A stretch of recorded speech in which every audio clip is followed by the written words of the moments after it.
Blessed morning po sa aming mga o afternoon sa aming mga kapatid dito sa UK, sa Pilipinas. Magandang gabi po sa inyong lahat.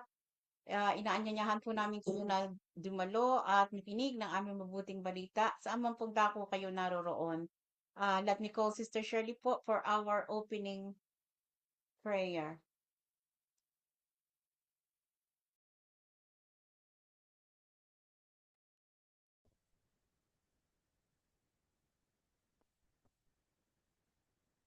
Paburit parangal, pasasalamat ang aming ibinabalik sa ating Diyos na buhay. Diyos amang makapangyarihang sa lahat, pinupuri ka namin, Panginoon. Ikaw ang Diyos na buhay at Diyos na walang hanggan. Panginoon, kami po'y lumalapit, Panginoon, ng may kababaang loob. Nagpapasalamat kami, Panginoon, sa iyong mga biyayang, mga ipinagkakaloob mo sa amin, Panginoon. Alam ko po, Panginoon, na kami iyong gagabayan sa aming mga gawain ngayon lang. Higit sa lahat ang aming gawain, Church of God in Christ Jesus. Panginoon, itinataas ko po sa iyo ang mga taong may gagawin sa gawain ito, Panginoon. Bendisyonan mo po sila, Panginoon, kung ano man po, Panginoon, ang kanilang mga ibabahagi sa gawain ito. Si Brother Randy sa kanyang pag-IT. Higit sa lahat, Panginoon, ang aming kapatid na si Brother Albert na siya ang mangunguna sa aming mga salitang bibitawan na nanggagaling sa ating Diyos na buhay. Marami pong salamat, Panginoon. Panginoon, kami po humingi ng kapatawaran sa aming mga pagkakasala, Panginoon. Patawarin mo po kami, Panginoon, at hugasan mo po kami, Panginoon, ng iyong kabanal-banalang dugo na ulo hanggang paa, Panginoon. Huwag mo po kami, Panginoon, bibiguin sa aming mga hinaing sa aming buhay. Panginoon, kami po lubos nagpapasalamat sa iyo, Panginoon.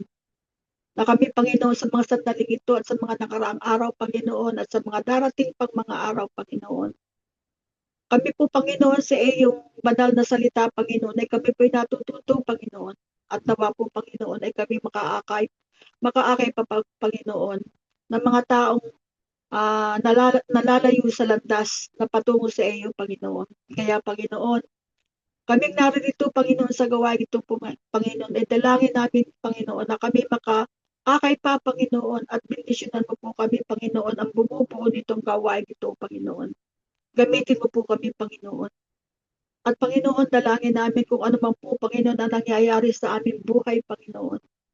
At ang mundong naririto, Panginoon, sa ibabaw ng lupa, Panginoon, ay kayo po ang magbigay ng kasagutan, Panginoon. Kaya, Panginoon, kaming naririto sa gawain ito, Panginoon, ay gamitin mo po ng lubusan upang kami ay iyong pakinggan, Panginoon.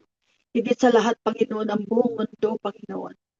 Alam namin, Panginoon, na ang mga uh, pangitain, Panginoon, sa ngayon, Panginoon, ay nagpapadya sa amin, Panginoon, na ay kayo'y darating na sa mundong ito, Panginoon. Kaya, Panginoon, kami po, Panginoon, ay humihiling sa iyo.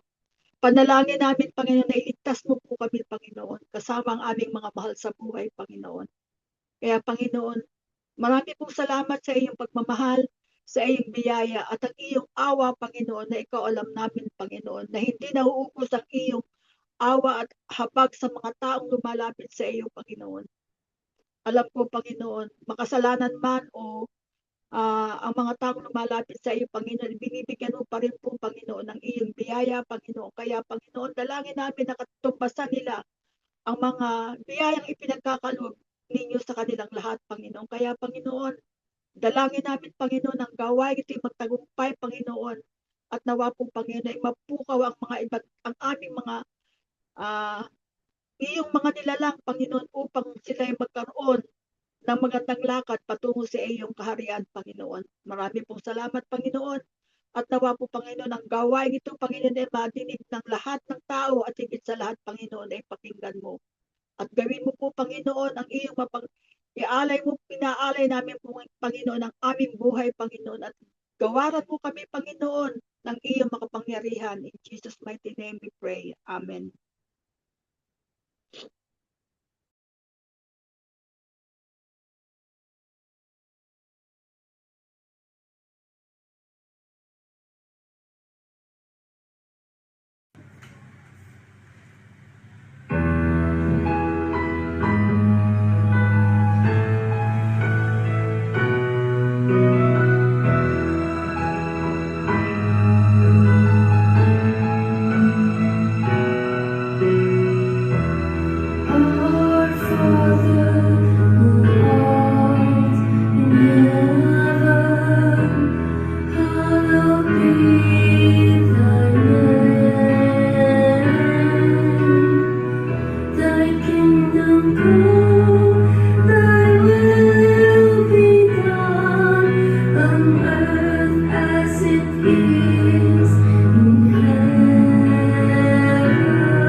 chapter 1, verses 1 to 6.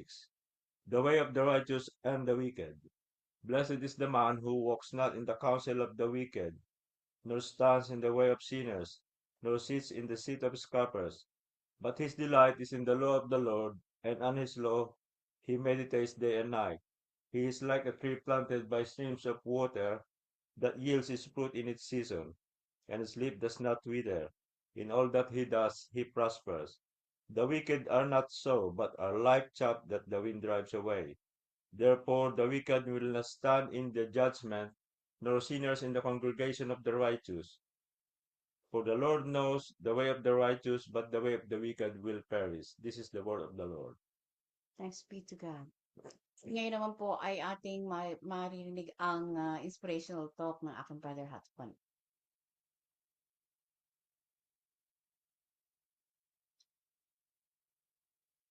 Isang mapagpalang araw po sa inyong lahat mga kapatid. Yung po sa mga nakikinig sa mga oras na ito, ang akin pong ibabahagi ay isang bahagi po tungkol sa kaligtasan.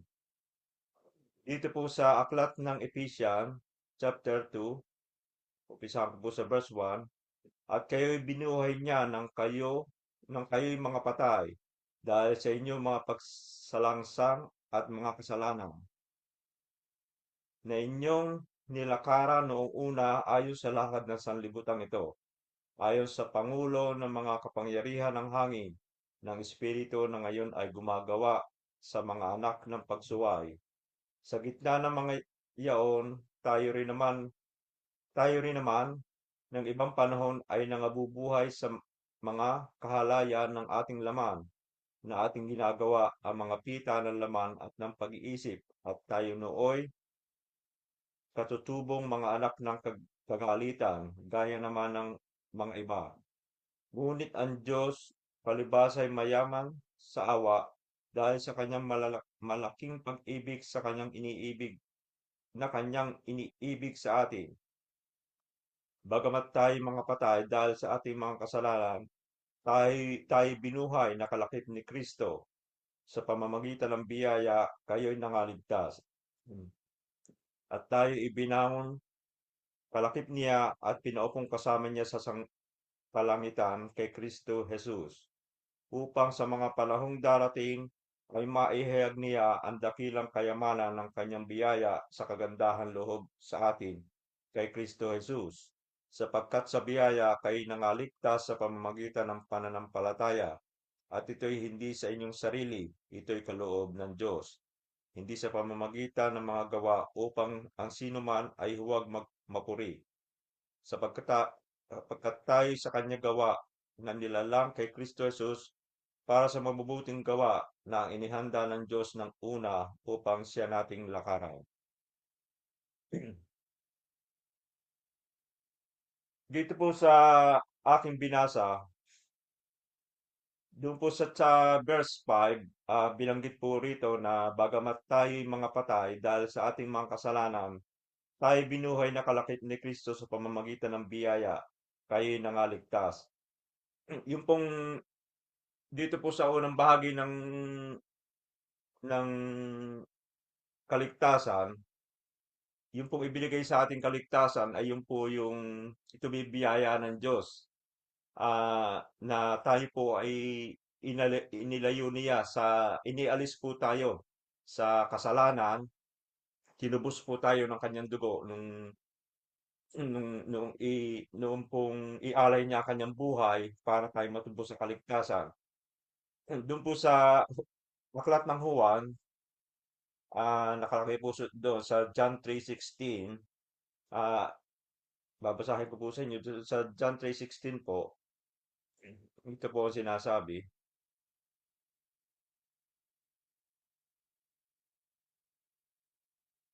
Sapagkat gayon na lamang ang pagsinta ng Diyos sa sanlibutan, na ibigay niya ang kanyang buktong na anak upang ang sinumang sa kanya'y sumampalataya ay huwag mapahamak, kundi magkaroon ng buhay na walang hanggan. Kung tayo po ay patuloy na sasampalataya sa ating Panginoon, tayo po ay patuloy na maliligtas.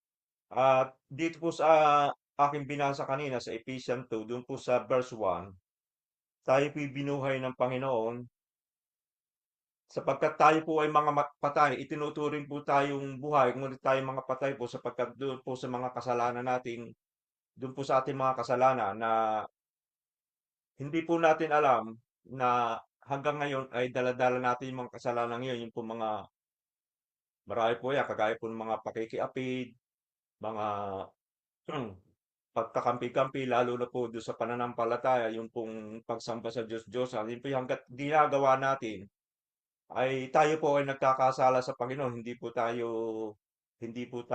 natin maiiwasan na hindi tayo magkakasala kung tayo po gumagawa ng mga ganon. Actually, yung po kagaya po ng mga pag-iinom, ah, kagaya po noong kami nasa sa Oxford, meron po mga grupo sa Oxford, kami mga kasama na sila ay nagsasalo-salo, iinuman, eh, doon po sa kanilang sasama-sama ng gano'n, ay mas kinatatakutan po nila o mas iniiwasan po niya sila'y makita ni Brother Albert na hindi po nila nauunawaan na mas nagiging makasalanan po sila sapagkat yung pong kanilang ginagawa ay mas nakikita ng Diyos kaysa sa tao. Wala po tayong maitatago sa ating Panginoon, sa Diyos, sapagkat lahat po ay nakikita niya. Kaya sabi po rito, at kay binuhay niya nang kayo'y mga patay dahil sa inyong mga pagsalangsang at mga kasalanan, na iyong nilalakaran nung una ayon sa lakad ng sanlibutan ito, ayon sa pangulo ng mga kapangyarihan ng hangin ng Espiritu na ngayon ay gumagawa sa mga anak ng pagsuway. Kaya tayo po ay binuhay ng Panginoon sa pamamagitan ng pagtubos niya sa atin sa kasalanan. Yun po ay yun po ay handog sa atin yun po ay biyaya ng Diyos sa atin, yung pagkakaligtas sa atin. Kaya nawa naman Panginoon, mga kapatid, ay tayo ay magpatuloy sa lakad sa aral ng Panginoon nang sa ganun ay hindi na tayo bumalik doon sa pagkakasalang ating pinanggalingan. Sabi nga po rito sa verse 8, sapagkat sa biyaya kayo nangaligtas sa pamamagitan ng pananampalataya, at ito'y hindi inyong sarili, ito'y kaloob ng Diyos. Manampalatayo po tayo ng bukal sa ating puso sa Panginoon. Kung ano po yung inuutos ng ating Panginoon ay gawin po natin. Huwag po tayo makatubili sapagkat ang Diyos po ang nangungusap sa atin. Lahat po ng ating napapakinggan ay galing sa Panginoon. Kung ito po ay ating babaliwalain, tayo po ay nagkakasala. At yun po ay sa Espiritu tayo nagkakasala, hindi po sa tao. At kung tayo po yung magpapatuloy, ay yung pong ating pagpapagal dito sa loob ng gawain, ay ating pong makakamtan yan pagdating ng tamang panahon sa pagbabalik, lalo-lalo sa pagbabalik ng ating Panginoong Jesucristo. At nawa ay tayo magbunga ng magagandang gawain. Isa niya diyan yung ating ginagawa, yung pagcha-charity, magtulong sa kapwa, pagtulong sa ating mga kapatid. Ah, ngunit kung tayo patuloy na magpapabilanggo do sa ating mga nakaugalian na yung mga nakaugalian natin na pag lalo-lalo na po yung kami mag-asawa, kami po'y tumigil na doon sa mga kagaya ng may mga okasyon, kagaya po ng mga pista. Pista po kasi ng mga santo eh. Eh hindi naman po 'yun iniuutos sa atin ng Diyos. Ah, ito po ay akin lamang pong isineshare sa inyo sapagkat unti-unti po kami ay talagang sumusunod na sa kung anong kanyang pinag-uutos. Gusto naming magbubunga rin naman kami ng maganda pagdating ng panahon sapagkat dito po sa pagkatapos po nito mga bagay na ito, dito po sa Episa na ito, tayo po'y makakapagbunga. Magbubunga po tayo sapagkat kung tayo po'y kakapit sa ating Panginoong Jesucristo, sapagkat ang Panginoong Jesucristo, siya po ang ating puno. Siya po ang ito po, babasahin ko po sa inyo sa aklat ng Juan. Ito po ang sinasabi sa aklat ng Juan. sa chapter 15. Ang sabi po rito, umpisahan ko po sa verse 1, Ako ang tunay na puno ng ubas at ang aking ama ang magsasaka.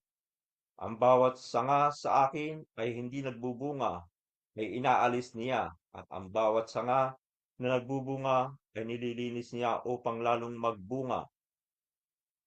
Kayo'y malilinis na sa pamamagitan ng salita na sa inyo'y aking sinalita. Ito po yung mga salita ng Diyos na ating napapakinggan. At yung pong sinasabi po rito na ang bawat sanga sa akin ay nagbubunga ay na hindi nagbubunga ay inaalis yung pong walang pagbabago, yung pong patuloy na bumabalik doon sa mga lumang ugalian, sa mga maling ginagawa. Ito po bilang mananampalataya mga kapatid. Tayo po ay mga Kristiyano, dapat po nating malaman ito. Sabi po rito, kayo malilinis na sa pamamagitan ng salita na sa inyo ay aking sinalita. Kayo manatili sa akin at ako'y sa inyo. Gaya ng sanga na di makapagbunga sa kanyang sarili, maliban naman nakakabit sa puno, gayon din naman kayo. Maliban na kayo manatili sa akin. Kung tayo po'y mananatili, patuloy po yung pong pananatili, yung pong pagsunod, yung paggawa ng mabuti, lahat po ng mabuti. Actually, yung pong pananalangin natin sa mga lalo-lalo sa may mga karamdaman, yun po isang paggawa ng mabuti. Ah, Ako ang puno ng ubas, kayo ang mga sanga, ang nananatili sa akin at ako'y sa kanya. Ay siyang nagbubunga ng marami sapagkat kung kayo hihiwalay sa akin, ay wala kayong magagawa. Malinaw po ito sinabi ng ating Panginoon Kristo, ang Panginoon Kristo po ang salita nito, na kung tayo po ay hihiwalay sa ating Panginoon, ay babalik po tayo doon sa mga kasalanang ating pong ah, nagawa na doon po sa kasalanang iyon ay tayo po ay ikinukonsider na patay. Kagaya po ng binasa ko kanina sa Ephesians chapter 2 verse 1. Tayo po yung although tayo buhay, tayo po ay itinuring na mga patay sapagkat doon po sa patuloy na paggawa ng mga kasalanang ito na na hindi natin ika nga po hindi natin maiwasan. Ngunit kung tayo po magpapatuloy sa mga aral, atin pong kagaya po ng ginagawa ko sa ngayon, pinagninilayan ng salita ng Diyos sapagkat kung hindi po natin gagawin yon sa pagninilay, hindi po natin mauunawaan yung hatid sa atin ng salita ng Diyos. Sa verse 6, kung ang sino man ay hindi manatili sa akin ay siya magtatapong katulad ng sanga. Matatapong katulad ng sanga at matutuyo at mga titipunin at mga iahagis sa apoy at masusunog. Kung kayo magsisipanatili sa akin at ang mga salita ko ay magsisipanatili sa inyo, ay hingin ninyo ang anumang inyong ibig at gagawin sa inyo. Kung tayo pala po ay mananatili sa aral ng Panginoon, pagsunod sa Kanya, ano man po yung ating hilingin, kung tayo hihiling, ay ipagkakaloob sa atin. Hindi man po yung material na bagay, ay lahat ng bagay po ay ipagkakaloob sa atin ng ating Panginoon kung tayo mananatili sa Kanya. Kaya yung pong paborito kong verse dito sa aklat, yung pong sa banal na aklat, yung pong nakalagay doon sa Mateo, Matthew 3, 6:33. Akin pong babasahin muli sa inyo. Ito po yung lagi ko pong isineserhe, ito pong nasa aklat na ito. Datapwat hanapin muna ninyo ang kanyang kaharian at ang kanyang katwiran at ang lahat ng mga bagay na ito ay pawang idaragdag sa inyo. Ah, at yan lamang po mga kapatid ang aking may share sa inyo sa araw na ito. At maraming maraming salamat po sa inyong pakikinig at apat palain po tayong lahat. Ngayon naman po ay dadako tayo sa pagpapahayag ni Brother Albert ng Word of the Week.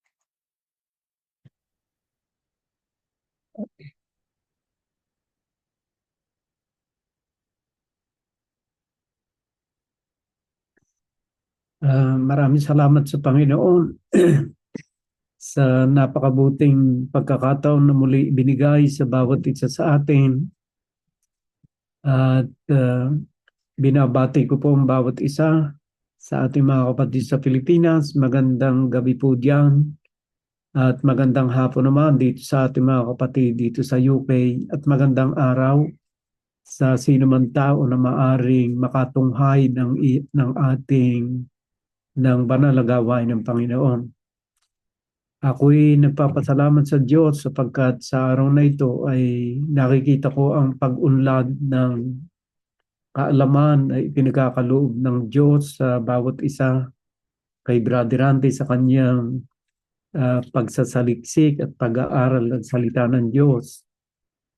Yan po ay mga bagay na nakakapagpaligaya sa ating Panginoon, na minsan sa ating buhay ay idinadako natin ang ating isipan, ang ating puso, isipan sa kanyang mga banal na salita. At ang kanyang mga tinalakay ay tungkol sa kaligtasan. Napakaganda po niyang kanyang binasa doon sa aklat ng Efeso, chapter 2, from verse 1 to 10 yata yung kanyang binasa. Ay talaga pong ganyan ang salita ng Diyos na ipinahayag sa atin sa pamamagitan ni Brother Randy ng kaligtasan na kanyang ginawa sa bawat isa sa atin. Basahin nga po uli natin yung kanyang binasa sa aklat ng Efeso chapter 2 from verse 1. At kayo'y binuhay niya ng kayo'y mga patay dahil sa inyong mga pagsalangsang at kasalanan. Alam po ninyo dito ay isang bagay na hindi kaya nating gawaing sarili. Yang nung mga panahong tayo ay nakalubog sa kasalanan, ay wala tayong ibig sabihin ni pag-asa ng ating sarili ay mahango natin sa kasalanan. Ayan. Kaya dito po sa verse 1 sinabi niya, at kayo'y binuhay niya. Kasi ang bunga po ng kasalanan, kamatayan. At tayong lahat na gumagawa ng kasalanan ay patay sa paningin ng Diyos. At salamat sa Diyos, eto nga sa verse na ito, sinabi niya, at kayo'y binuhay niya nang kayo'y mga patay dahil sa inyong mga pagsalangsang at mga kasalanan.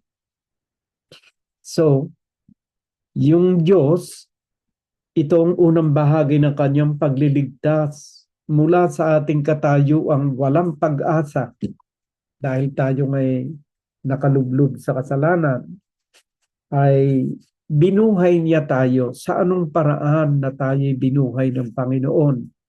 Sabi po sa verse 2, na inyong nilakaran noong una ayon sa lakad ng sanlibutang ito, ayon sa pangulo ng mga kapangyarihan ng hangin. Alam po natin yung pangulo ng kapangyarihan ng hangin. Ang mga hangin pong binabanggit dito ay yung mga masasamang espiritu na siya naghahari at namumugad sa puso natin noon. Alam po ninyo, yung mga anghel ay ginagawa niyang hangin. Ayon sa Biblia, hangin yung mga anghel. The same thing, yung mga angel ni Satan, hangin din po yun eh. Kaya sabi rito na inyong nilakaran noong una ayon sa lakad ng sanlibutang ito, ayon sa pangulo ng mga kapangyarihan ng hangin, espiritu na ngayon ay gumagawa sa mga anak ng pagsuway. So meron po palang nasa sa likuran ng ating mga ginagawang mali, at yon ay ang ayon sa pangulo ng kapangyarihan ng hangin ng espiritu na ngayon ay gumagawa sa mga anak ng pagsuway. So tayo pala ay nasa ilalim ng kapangyarihan ng kadiliman noong mga unang bahagi ng ating buhay. Ayun. At dahil sa katayuang ito, teka, babasa muna ako ng pagpapatunay sa inyo tungkol doon sa hangin. Kasi yung mga angel po, nung likhain ng Diyos, yun ay hangin. Dito po sa Hebrew, chapter 1, verse, ayan,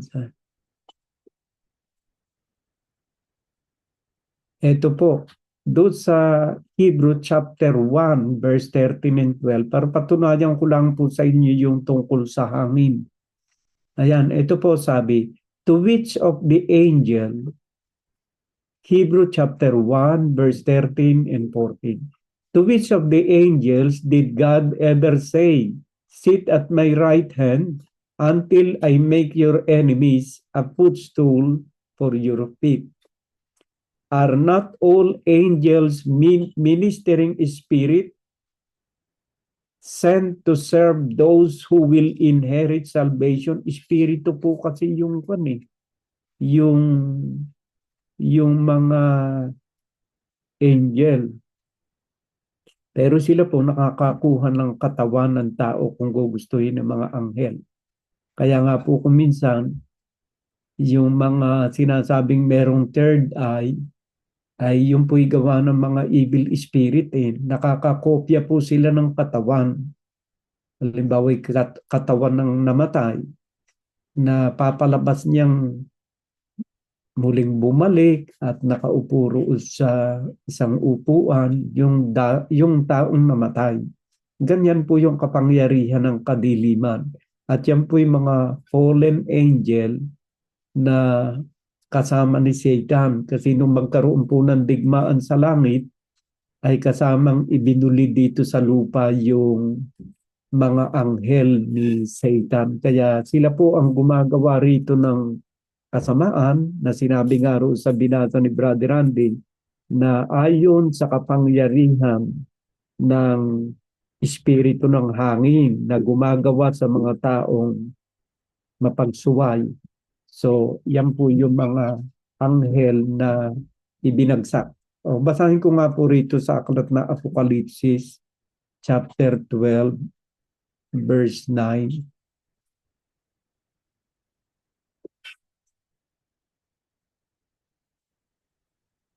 Ito po sa verse 9, Revelation 12, verse 9. The great dragon was hurled down, that ancient serpent. Yung matandang ahas po binanggit dito, ancient serpent, all the devil. Kasi noong tuksohin po niya si Eve at saka si Adan, ay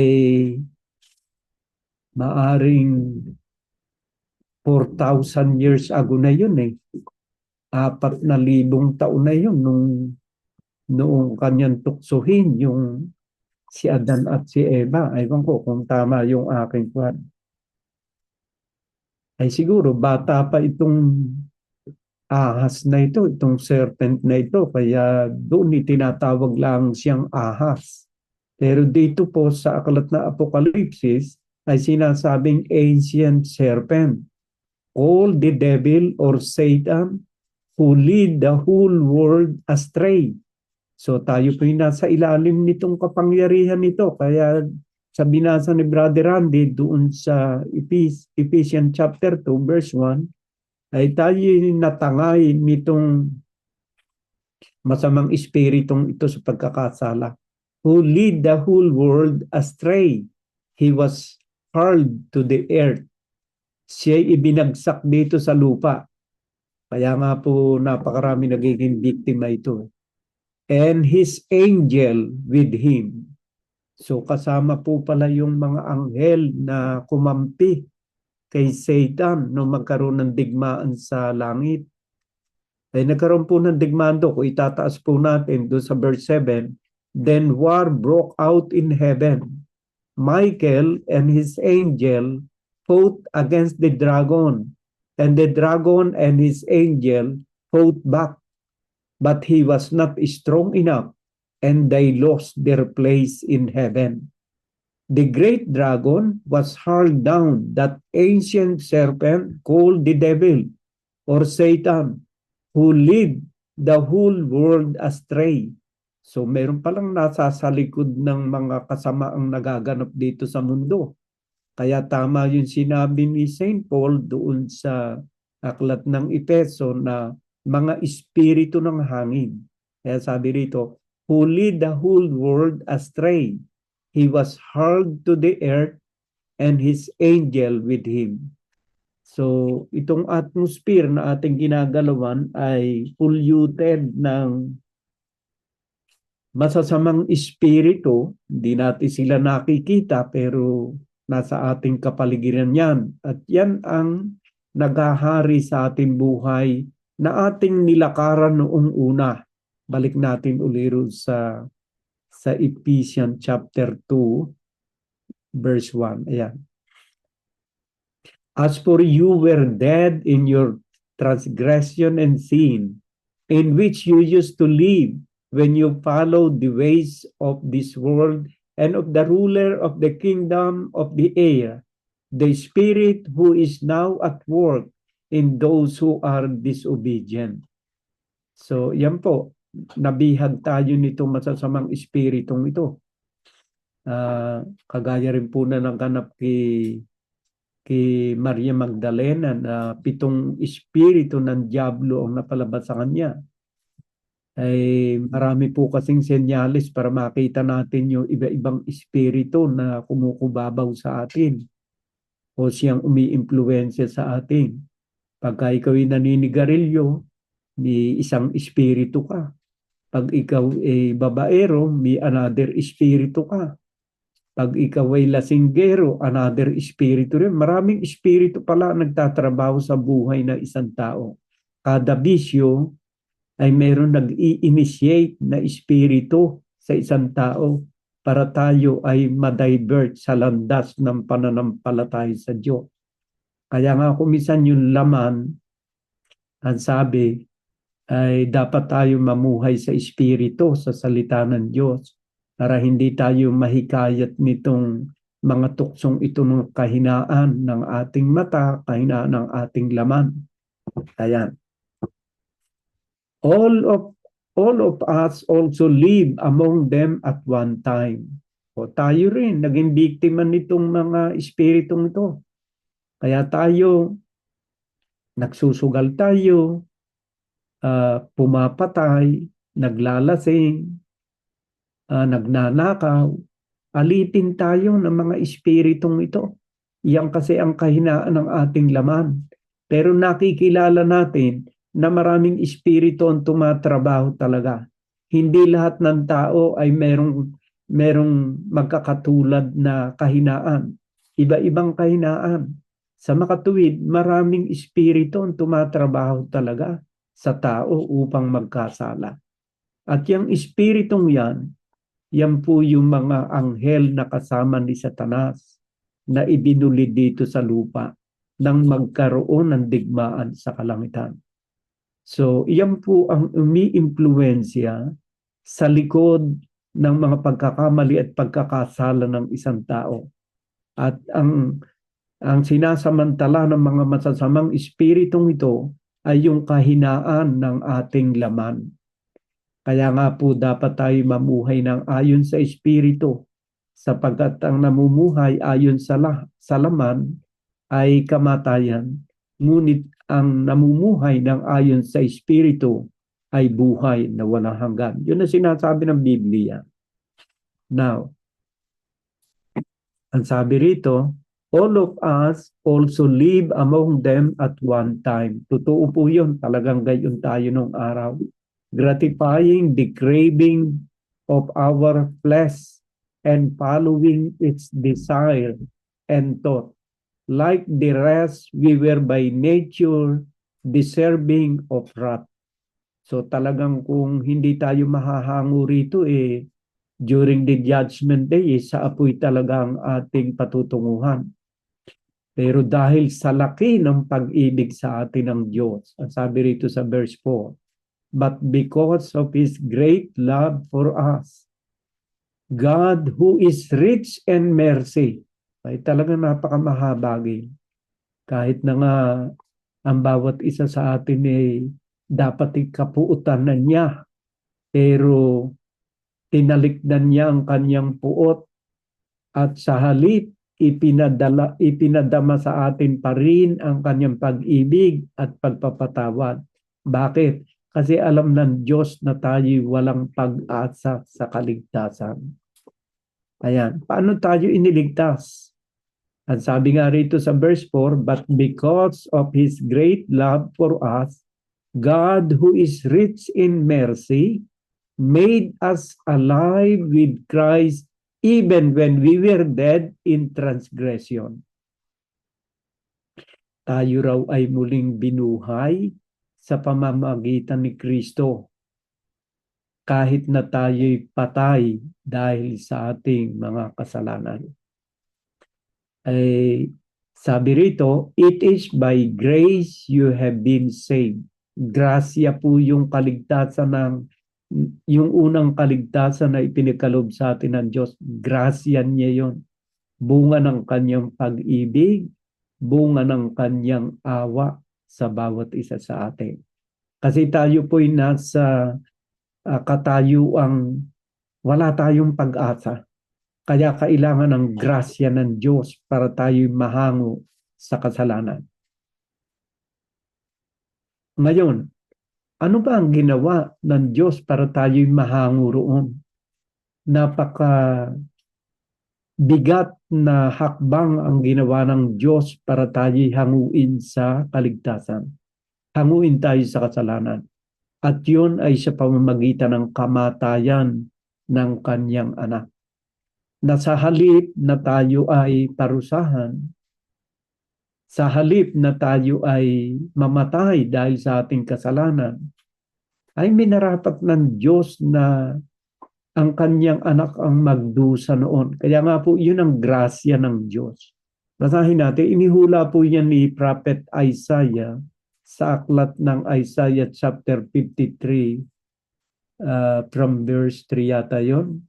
Ang sabi po rito, ito po yung ginawa ng ating Panginoon Jesucristo para tayo mahango doon sa kasalanang iyon na ating pinaggagawa noong mga unang panahon sa ating buhay. Ang sabi rito, He was despised and rejected by mankind, a man of suffering and familiar with pain. Like one from whom people hide their faces, He was despised and we held Him low esteem. Surely He took up our pain and bore our suffering.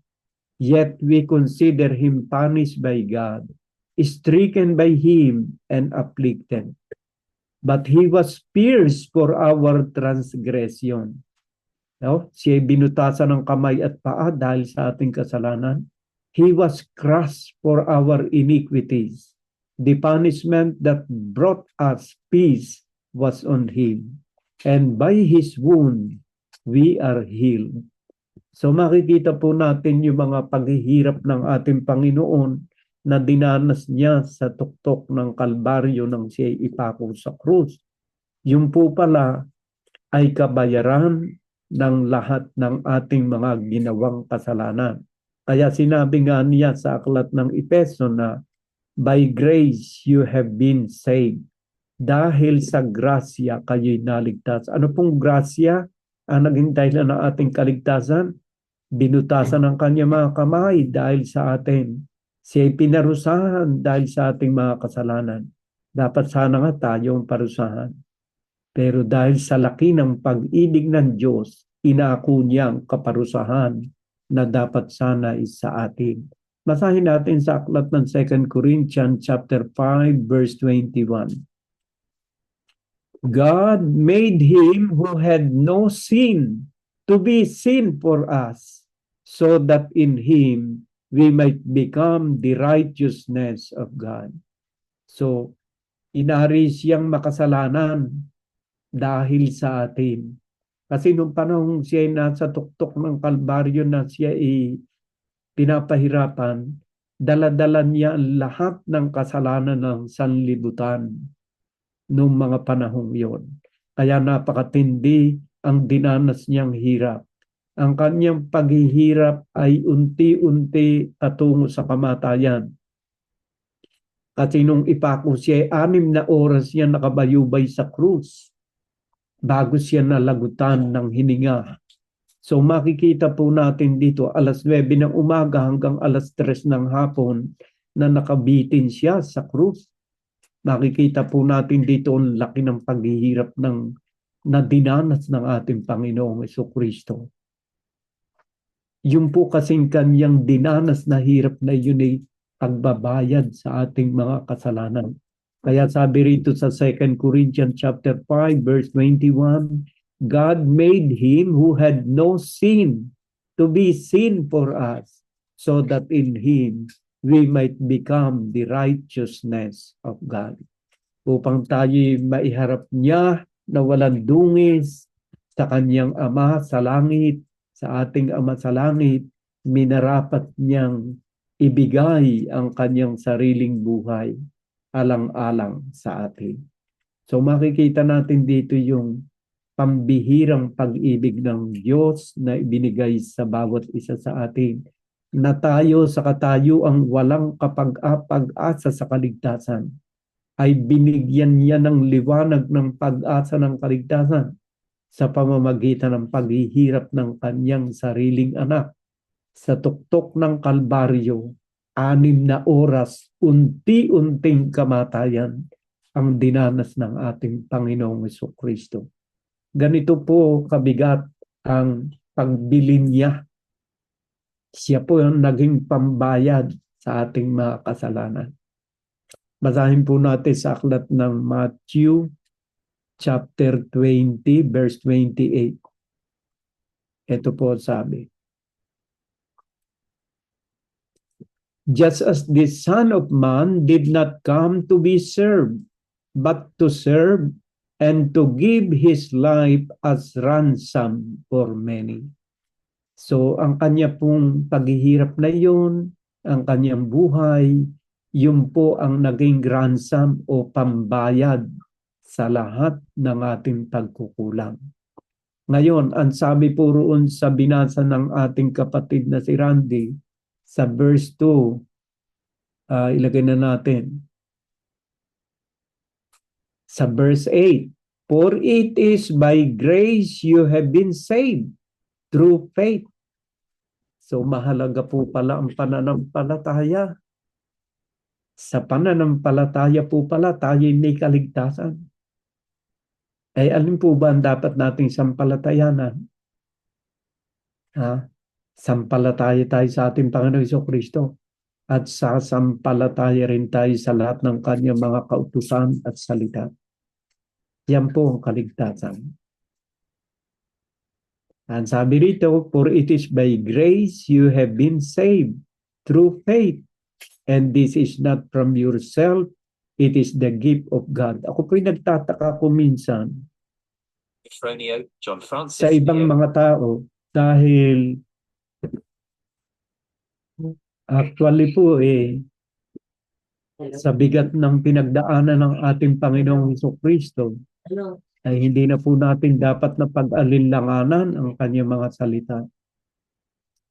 Pero sa napakadakilang ginawa ng ating Panginoong Jesucristo, kung minsan binabaliwala pa rin natin ang kanyang mga salita. Yan po ay kakulangan ng ating pananampalataya sa Kanya. Sapagkat ang tunay pong nananampalataya sa Diyos dapat sumunod sa Kanyang mga itinag-uutos, sa Kanyang mga salita. Paano mo sasabihin ikaw ay sumasampalataya, ay taliwas naman ang iyong ginagawa? Ang pananampalataya na walang gawa, mga kapatid, ay patay. At ang pruweba na ikaw ay tunay na sumasampalataya ay isinasabuhay mo ang kanyang mga banal na salita. Kung tayo nananampalataya, dapat tayong magpabinyag. Nabanggit kasi ni Sister Shirley nung isang gabi yung binyag. Alam po ba ninyo na kagaya ng mga ibang utos, Ang binyag po ay utos ng Panginoon. At kapag utos, mahalaga po ito na dapat nating sundin. Lahat po kasi ng iniutos ng Panginoon ay mahalaga. Ang sabi po sa San Santiago, ito po sinasabi sa Aklat ng Santiago, chapter 2, verse 11, verse 10 and 11, ang sabi po ay ganito. For whoever keeps the whole law and yet stumbles at just one point is guilty of breaking all of it.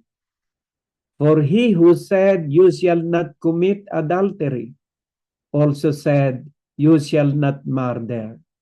If you do not commit adultery but do commit murder, you have become a lawbreaker.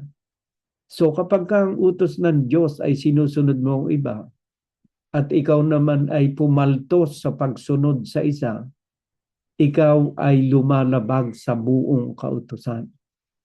Utos po ang binyag. Ang pagbibinyag po'y utos. Na kung tatanggihan natin ang binyag, ay nilalabag natin ang lahat ng kautusan ng Diyos. Utos po kasi ng Diyos sa magbinyag. Patutunayan ko sa inyo na iniutos yan. Kung paano na ang utos, huwag kang papatay, huwag kang makikiapid. Utos din yan. Binyagan ninyo. Ito po sa aklat ng Mateo 28:19.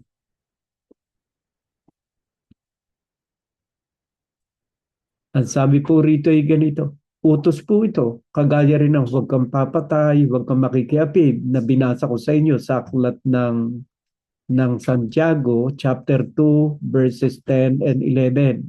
Ito po ang utos naman sa binyag. Iniutos po ito ng Panginoon. Therefore, go and make disciples of all nations, baptizing them in the name of the Father and of the Son and of the Holy Spirit. Baptizing them. So, yun po palang pagbabautismo yung utos. Na kung hindi natin gagampanan yun, ay parang binaliwala na rin natin ang lahat ng kautusan.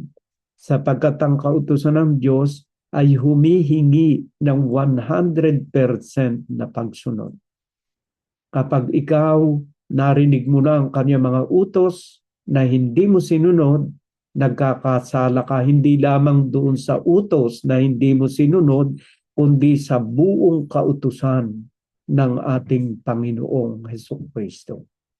Ganyan po ang katayuan ng isang mananampalataya.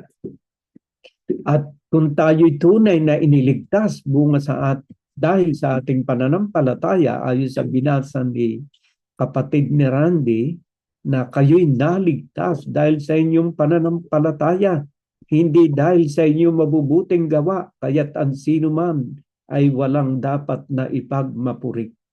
So, kung yun po palang ating pananampalataya ay nagliligtas, dapat po nating sampalatayanan ang lahat ng kanyang mga utos. Huwag kang makikiapid, huwag kang magnanakaw, huwag kang maglalasing, magbautismo ka sapagkat utos po ang baptism. Ngayon po, tayo po'y nandito sa punto ng kaligtasan. At isa pong daan ng kaligtasan ay ang bautismo. Ang bautismo po ay mahalaga. Kung paano na mahalaga ang ibang kautusan ng Diyos, ganon din kahalaga ang bautismo. At kung narinig na natin ang kahalagahan nito, huwag na tayo magpatumpik-tumpik. Sabi nga ng Biblia, gawin mo ang lahat ng iyong magagawa pagkarinig mo sa kanya mga utos. Hindi po pwedeng huwag kang magnanakaw ay bukas mo pa gagawing hindi ka magnakaw. Kailangan pagkarinig, kailangan gagampanan kaagad. At meron na tayong tungkulin na gampanan. Kaya nga po narinig ko sa ating minamahal na kapatid, kay Sister Shirley na nahirap pala pagka nabinyagan. Dahil talagang hindi ka na dapat na magkasala. Ay ako po yung natutuwa sa kanyang binanggit na yon. Dahil pagka po tayo nabinyagan, ang sabi niya talagang magpipigil tayo ng husto. Pero hindi po natin alam, sa binyag po, pag tayo nabinyagan, lalo tayong magiging matatag. Alam po ba ninyo pagka tayo bininyagan, ganito po ang mangyayari. Dito po sa aklat ng Gawa, chapter 2, verse 38. Ang sabi po rito ay ganito. Peter replied, repent and be baptized, every one of you, in the name of Jesus Christ for the forgiveness of your sin, and you will receive the gift of the Holy Spirit. Alam po ninyo, pagka kayo'y nabaptize, tatanggapin po ninyo ang regalo ng banal na Espiritu. Pagka po kasi kayo'y tumanggap na ng banal na Espiritu, ano po ba ang magiging trabaho ng banal na Espiritu? Pagka tayo inabinyagan at tumanggap tayo ng banal na Espiritu, dadalhin po tayo sa aklat ng Roma chapter 8 verse 26. Roma chapter 8 verse 26. Ito po. Huwag kayong mag-alala pagka kayo nabinyagan. Mas magiging matatag kayo sa paglaban sa sanlibutan ito sa lahat ng uri ng tukso na ipinadadala ng pamunuan ng hangin ng sanlibutan ito. Ang sabi po ay ganito sa aklat ng Roma 8, versikulo 26. In the same way, the Spirit help us in our weakness. We do not know what we ought to pray for, but the Spirit Himself intercede for us through wordless groan. So makikita po natin dito sa unang bahagi, in the same way, the Spirit help us in our weakness. Magiging malakas ka pagka ikaw ay nabinyagan. Sapagkat sabi nga ni San Pedro, magbautismo kayo, magsisi kayo sa inyong mga kasalanan. Tatanggapin ninyo ang regalong banal na Espiritu. Ang banal na Espiritu po ay pag tinanggap natin through baptism.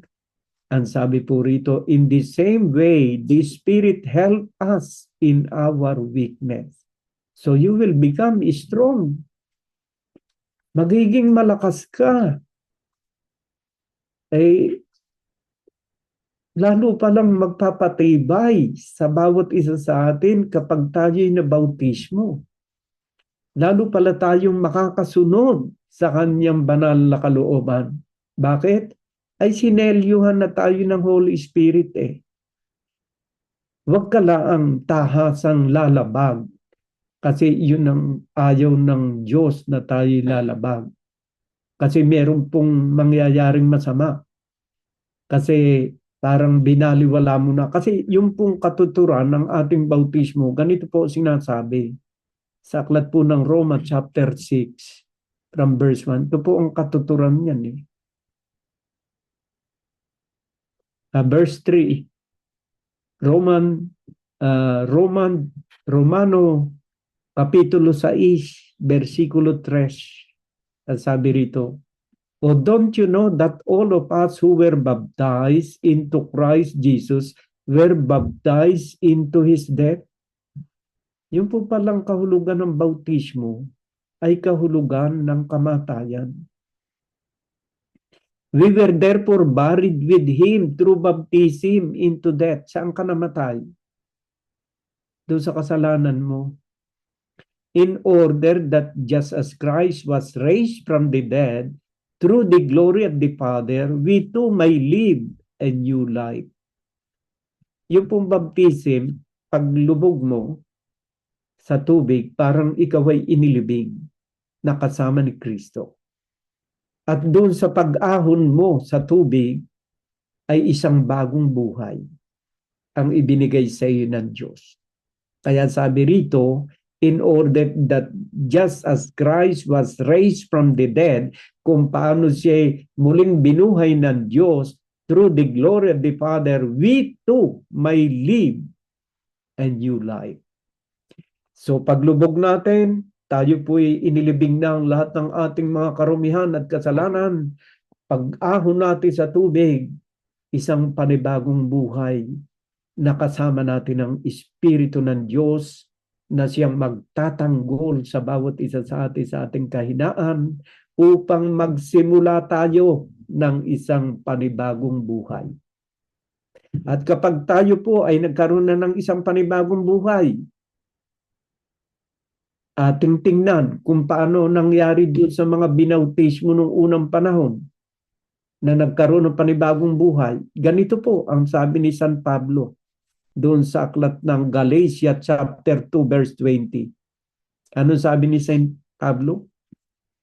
Nung siya mabaptize, masabi niya, I have been crucified with Christ. I no longer live, but Christ live in me. The life I now live in the body, I live by faith in the Son of God, who loved me and gave Himself for me. So, ang isang panibagong buhay pala, after ng baptism, ay hindi ka na namumuhay ayon sa iyong sarili, kundi si Kristo na ang namumuhay sa iyong pagkatao. At kung mayroon ka pa mang natitirang buhay sa iyong katawan, ito ay dahil sa iyong pananampalataya sa kanyang bugtong na anak na ating Panginoong Hesukristo. Yan po yung isang bagong buhay. Kagaya nung, hindi kasi ito na ipapaliwanag ng ganito ng mga El Shaddai prayer partner. Tinatalakay niya, new life. Meron silang new life yung Life in the Spirit seminar nila. Pero ang new life na ito, paglubog mo sa tubig ng bautismo, nalibing na lahat ng iyong mga kasalanan. Kasi yung pong bautismo, paghuhugas. Basahin po natin sa aklat ng Acts, chapter 22, verse 16. Ito po sinasabi. And now, what are you waiting for? Get up, be baptized, and wash your sin away, calling on His name. Ay sino po ba ang qualified na i-baptize? Tayo ba qualified na i-baptize?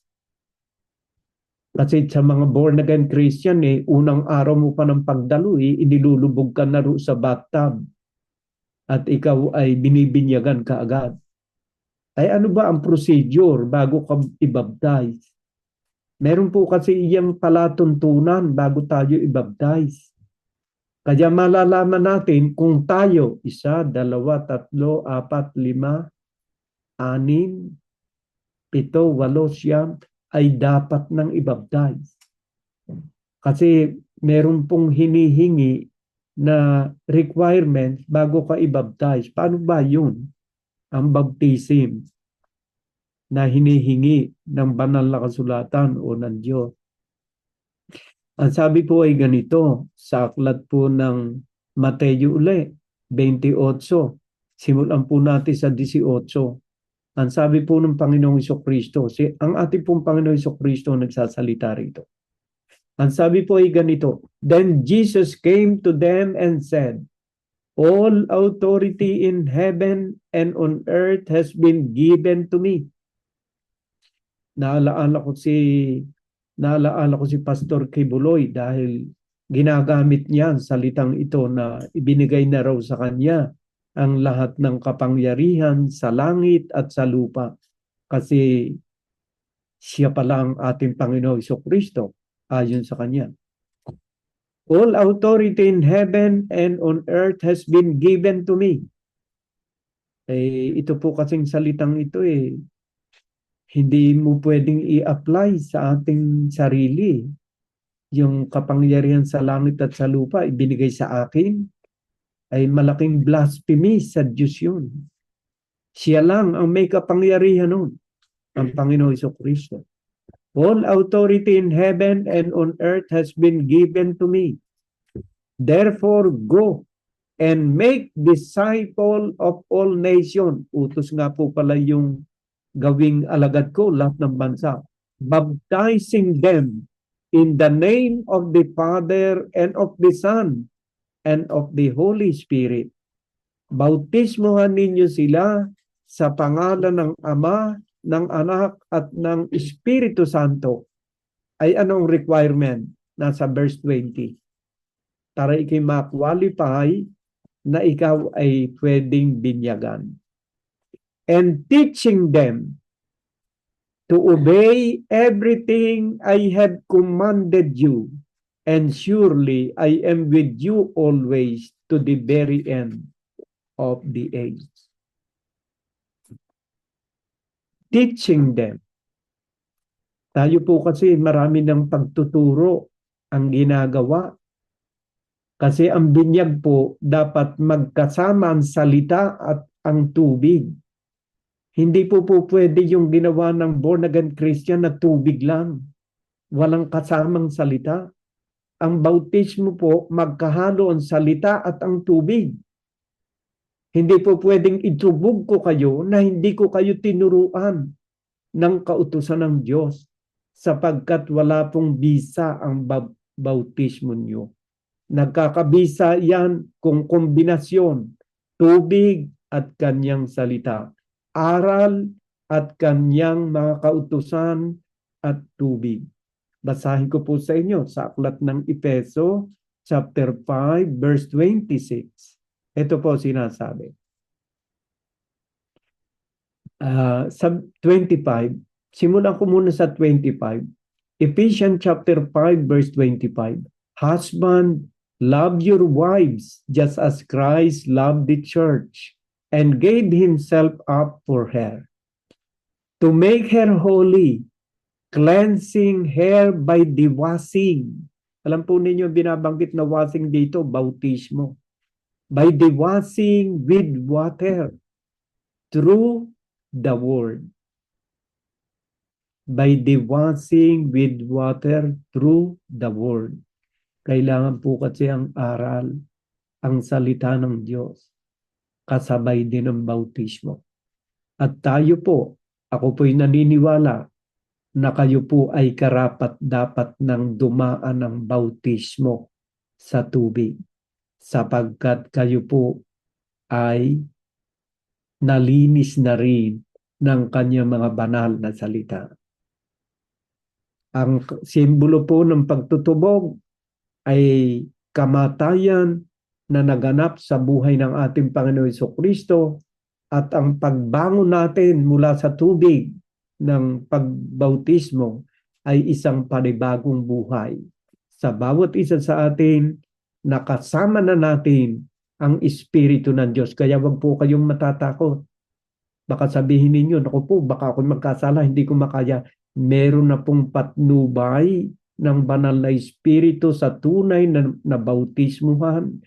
Tayo po ay bibigyan niya ng kalakasan upang harapin ang lahat ng ating mga kahinaan. Makapamumuhay tayo ng ayon sa kalooban ng Diyos. Ngunit, wag tayo dapat na magkasala.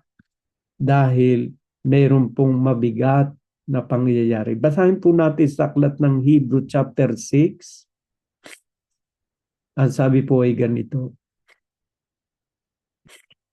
Sa chapter 6 verse 4, it is impossible for those who have once been enlightened, who have tasted the heavenly gift, and who have shared in the Holy Spirit, who have tasted the goodness of the Word of God and the powers of the coming age, and who had fallen away to be brought back to repentance.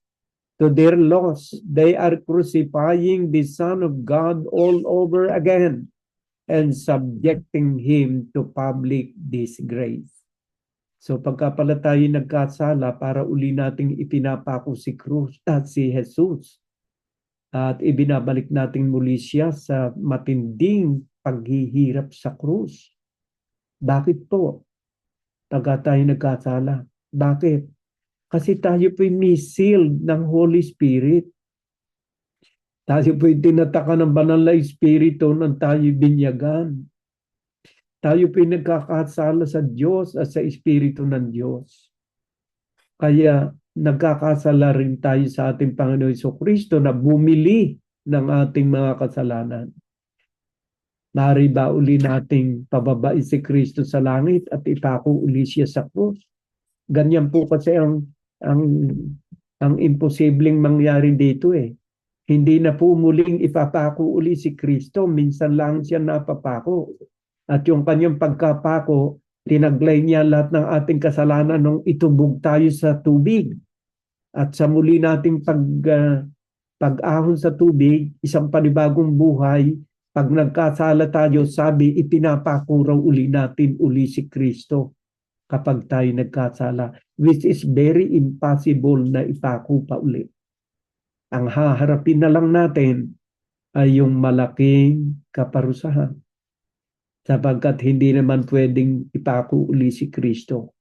Minsan lang itinako ang ating Panginoon Jesucristo at sapat na ang kanyang pagbabayad sa krus ng Kalbaryo ng lahat ng ating mga kasalanan from generation to generation hanggang sa katapusan ng daigdig. Dala ng kamatayan ni Kristo ang kaligtasan ng lahat ng sasampalataya sa Kanya. Hindi kagaya nung mga ginagawa ng mga Israelitas nung araw, naghahandog ng hayop para sa kapatawaran ng kanilang kasalanan. Pero si Kristo, minsan lang niyang inihandog ang kanyang sarili sa Diyos. At ang kanyang paghahandog na yon ay forever.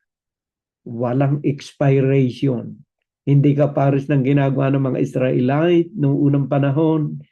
Pag pumatay sila ng isang baka, yun ay sa isang panahon lang.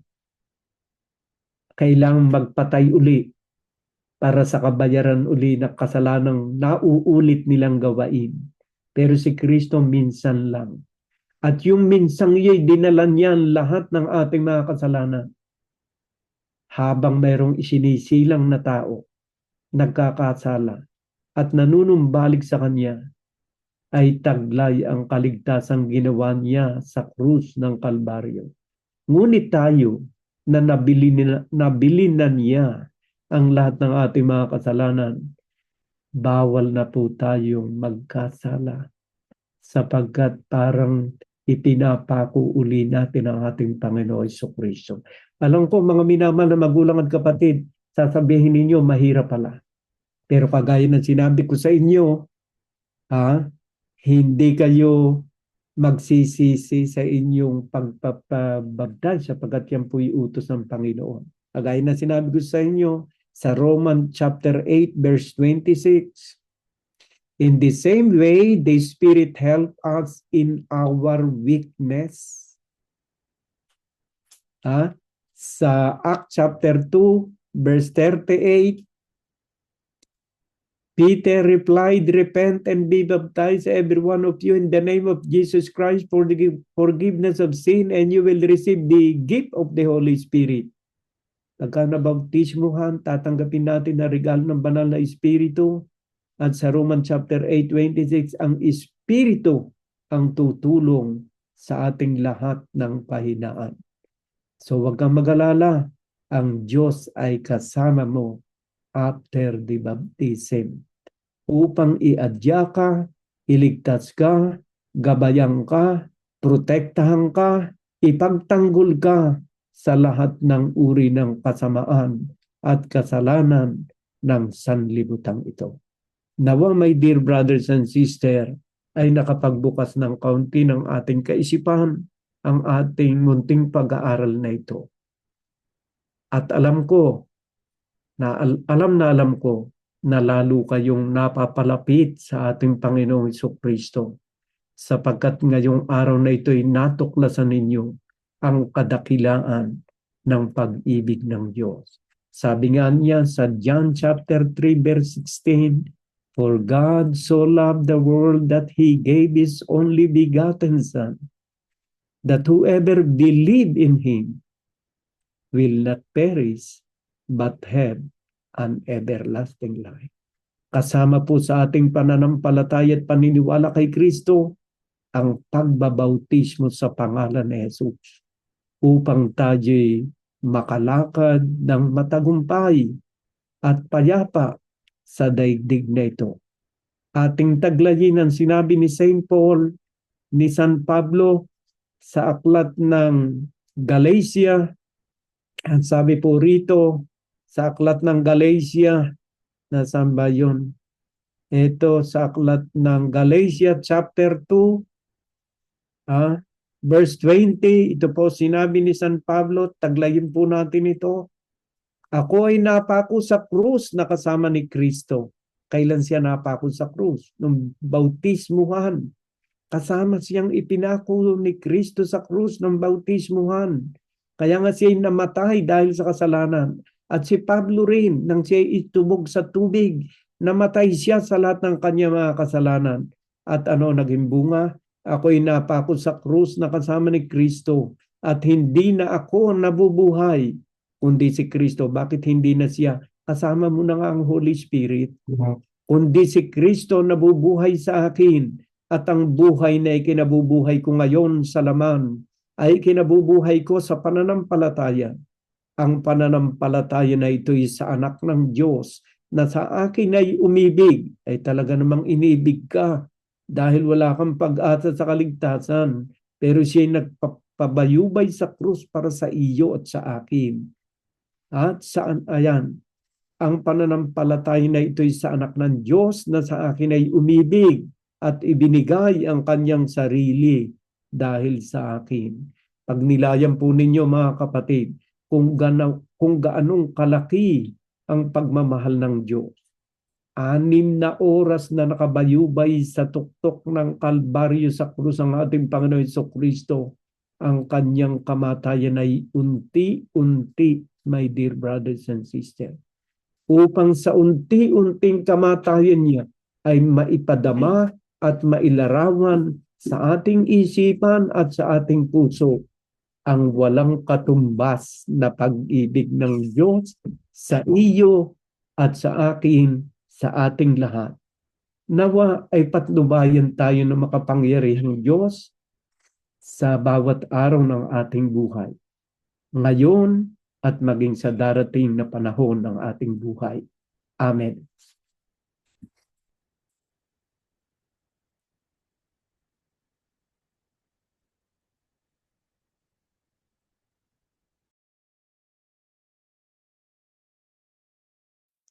Ngayon po, let me call Sister LB for the closing prayer.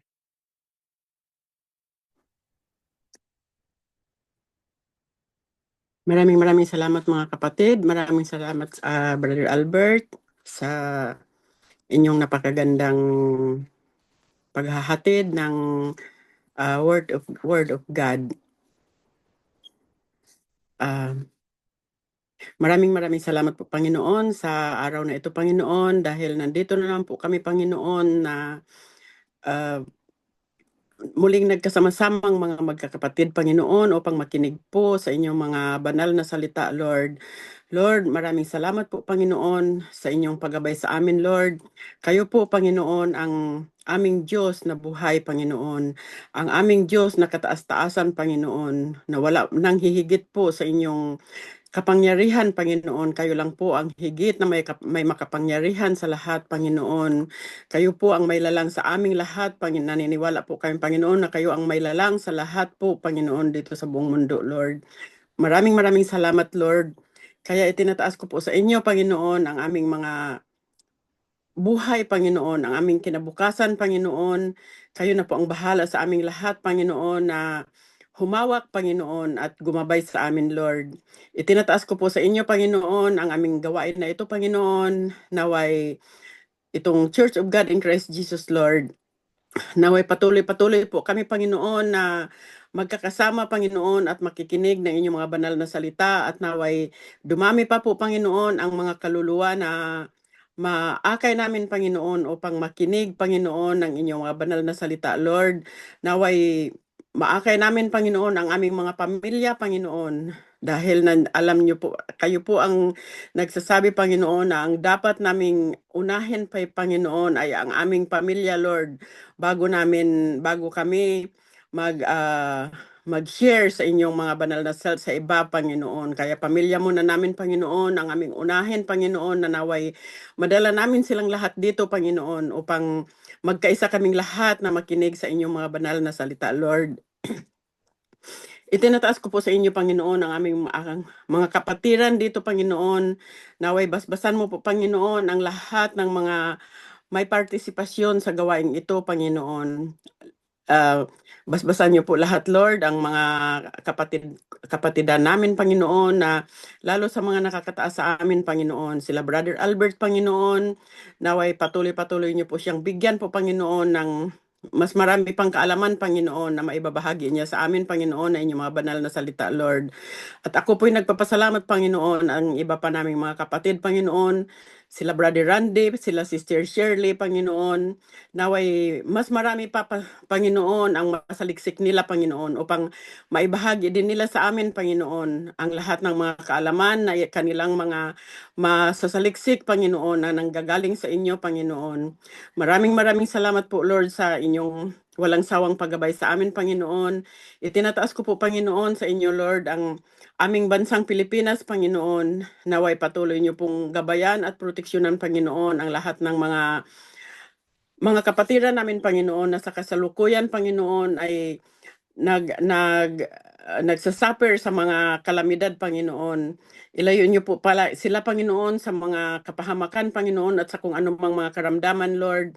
At naway hipuin niyo po sila, Panginoon, na mga magbalik loob po sila, Panginoon, at malalaman nila po, Panginoon, ang lahat ng mga nangyayari, Panginoon, ay lahat ng mga pagsubok lamang, Panginoon, upang malaman nila na mayroong Diyos, Panginoon. Ganon din po, Lord, itinataas ko po sa inyo ang aming buong bansa, Panginoon, ang aming presidente, Panginoon, ang lahat ng mga namumuno sa aming bansa, Panginoon. Naway maayos nila, Panginoon, ang mga problema, Panginoon. At naway magkaisa na po sila lahat, Panginoon, sa pag-ayos sa kaguluhan sa aming bansa, Panginoon. Lord, ganon din po, Lord, itinataas ko po sa inyo ang lahat ng mga may sakit sa oras na ito, Panginoon. Lalo na, Lord, si Brother Bert, Panginoon, na kasalukuyan ay nasa hospital ngayon, Lord, nagsasuffer sa kung ano man po, Lord, ang kanyang nararamdaman, Lord. Kayo na po ang bahala sa kanya, Panginoon. Hipuin niyo po siya, Lord, ng inyong makapangyarihang kamay, Panginoon. Pagalingin niyo po siya, Panginoon. Naway malaman na po ng doktor, Panginoon, ang lahat ng pinanggalingan ng kanyang sakit, Panginoon. At ang iba pang mga may karamdaman, Panginoon, sa mga kapatid ko dito, Panginoon, na mga may nararamdaman na mga sakit, Panginoon, hipuin niyo po silang lahat, Panginoon, at pagalingin niyo po lahat, Panginoon, ang kanilang mga karamdaman, Panginoon. Lalo na sa taglamig na ito, Panginoon, na marami kaming mararamdaman, Lord. Kayo na po ang bahala sa amin, Panginoon. Ganon din po, Lord, itinataas ko po sa inyo ang lahat ng mga taong mga nagugutom, Panginoon. Naway hipuin niyo rin po sila, Panginoon, at nang maibsan po ang mga gutom na kanilang nararamdaman, ang mga ginaw na kanilang nararamdaman, Panginoon. Naway maibsan po ang lahat, Panginoon, at mamulat ang kanilang mata, Panginoon, na mayroong Diyos na dapat naming sundin, Panginoon. Ganon din po, Lord, itinataas ko po sa inyo ang itong bansang aming kinatungtungan, Panginoon. Patuloy niyo po kaming gabayan, Panginoon, sa aming paghahanap buhay, Lord. Ang aming mga amo, Panginoon, naway patuloy niyo rin pong gabayan, Panginoon, upang sila po ang daluyan ng aming mga kailangan, Panginoon. Sila po ang aming sandalan, Panginoon, na makapaghanap din po kami ng trabaho, Panginoon, para sa aming mga pamilya, Lord. Itinataas ko po sa inyo, Panginoon, ang aming mga pamilya sa Pilipinas, Panginoon. Lahat ng mga pamilya ng aking mga kapatiran, Panginoon, kayo na po ang bahala sa lahat, Panginoon, sa mga pamilya namin, Lord. Ilayo niyo po sila sa mga kapahamakan, Panginoon. Ganon din po, Lord, itinataas ko po sa inyo ang aking pamilya, Panginoon. Lalo na, Lord, ang aking mga anak, Lord, naway maging maayos din po, Lord, ang kanilang pamumuhay, ang kanilang mga pinaplano sa buhay, Panginoon. Lalo na, Lord, ang aking anak na sa loob ng kulungan, Panginoon. Kayo na po ang bahala sa kanya, Lord. Ang aking anak, Lord, na si Cheryl, Panginoon, naway lagi niyo po siyang gabayan at proteksyonan, Panginoon. Liwanagan niyo po ang kanyang pag-iisip, Panginoon. Naway i-guide niyo po siya, Panginoon, sa lahat ng kanyang desisyon sa buhay, Panginoon. Ganon din po, Lord, ay binabati ko siya, Panginoon, sa kanyang kaarawan ngayon, Lord. At naway mas marami pang karawan ang darating sa kanya, Panginoon, at hinihiling ko po sa kanya, Panginoon, ang magandang kalusugan, Panginoon, na magiging matatag siya, Panginoon, sa kanilang buhay, Panginoon, maging matatag siya lalo na sa pag-alaga sa kanyang mga anak at sa kanyang mga pamangkin, Panginoon. Alam po ninyo, Panginoon, kayo po ang nakakaalam kung gaano siya kabait kung gaano siya kaayos na mag-alaga sa kanyang mga pamangkin, Panginoon. At alam niyo po kung paano ang kanyang puso, Panginoon. Kaya hinihiling ko po sa inyo, Panginoon, na gabayan niyo po ang anak kong ito, Panginoon. I-guide niyo po siya, Panginoon, na maging tama ang kanyang pag-iisip, Panginoon. Hipuin niyo po, Panginoon, ang kanyang puso, Panginoon, na mapagpatawad siya, Panginoon, mapagpakumbaba siya, Panginoon. Kayo na po ang bahala sa kanya, Lord. Inaabot ko na po sa inyo ang lahat, Panginoon, dahil kayo po ang nakakaalam ng lahat, Panginoon. At alam niyo po, Panginoon, na mabuti ang kanyang puso, Panginoon. Kaya dapat magpatuloy po, Panginoon, ang kanyang pagpapakumbaba sa Panginoon. Naway maging maayos ang kanyang ang pananaw sa kanyang pamumuhay, Panginoon. Ganon din po, Lord, itinataas ko rin po ang aking anak na si Aileen, Panginoon, sa kanyang pag-apply, Lord. Naway matuloy na po, Panginoon. Gabayan niyo po siya, Panginoon, sa lahat ng mga desisyon niya sa kanyang buhay, Panginoon. Maraming salamat po, Lord. Itinataas ko rin po sa inyo, Panginoon, ang aking sarili, Panginoon, ang aking takbo ng aking trabaho, Panginoon. At lahat kami po, Panginoon, ng aking mga kapatiran dito, Panginoon. Kayo na po ang bahala sa amin, Lord. Umaasa po kami sa inyo, Panginoon, na kayo po ang maggabay sa amin at magproteksyon. Ilayin niyo po kami sa mga kapahamakan, Panginoon.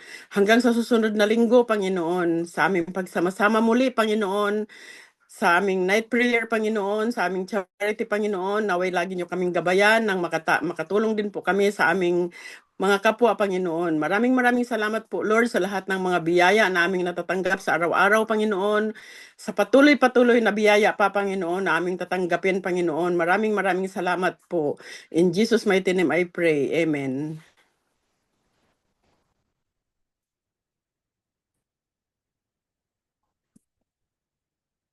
Salamat po sa inyong lahat. Hanggang sa isang linggo po. We'll see each other sa pakikinig ng mabuting balita ng Panginoon. God bless us all.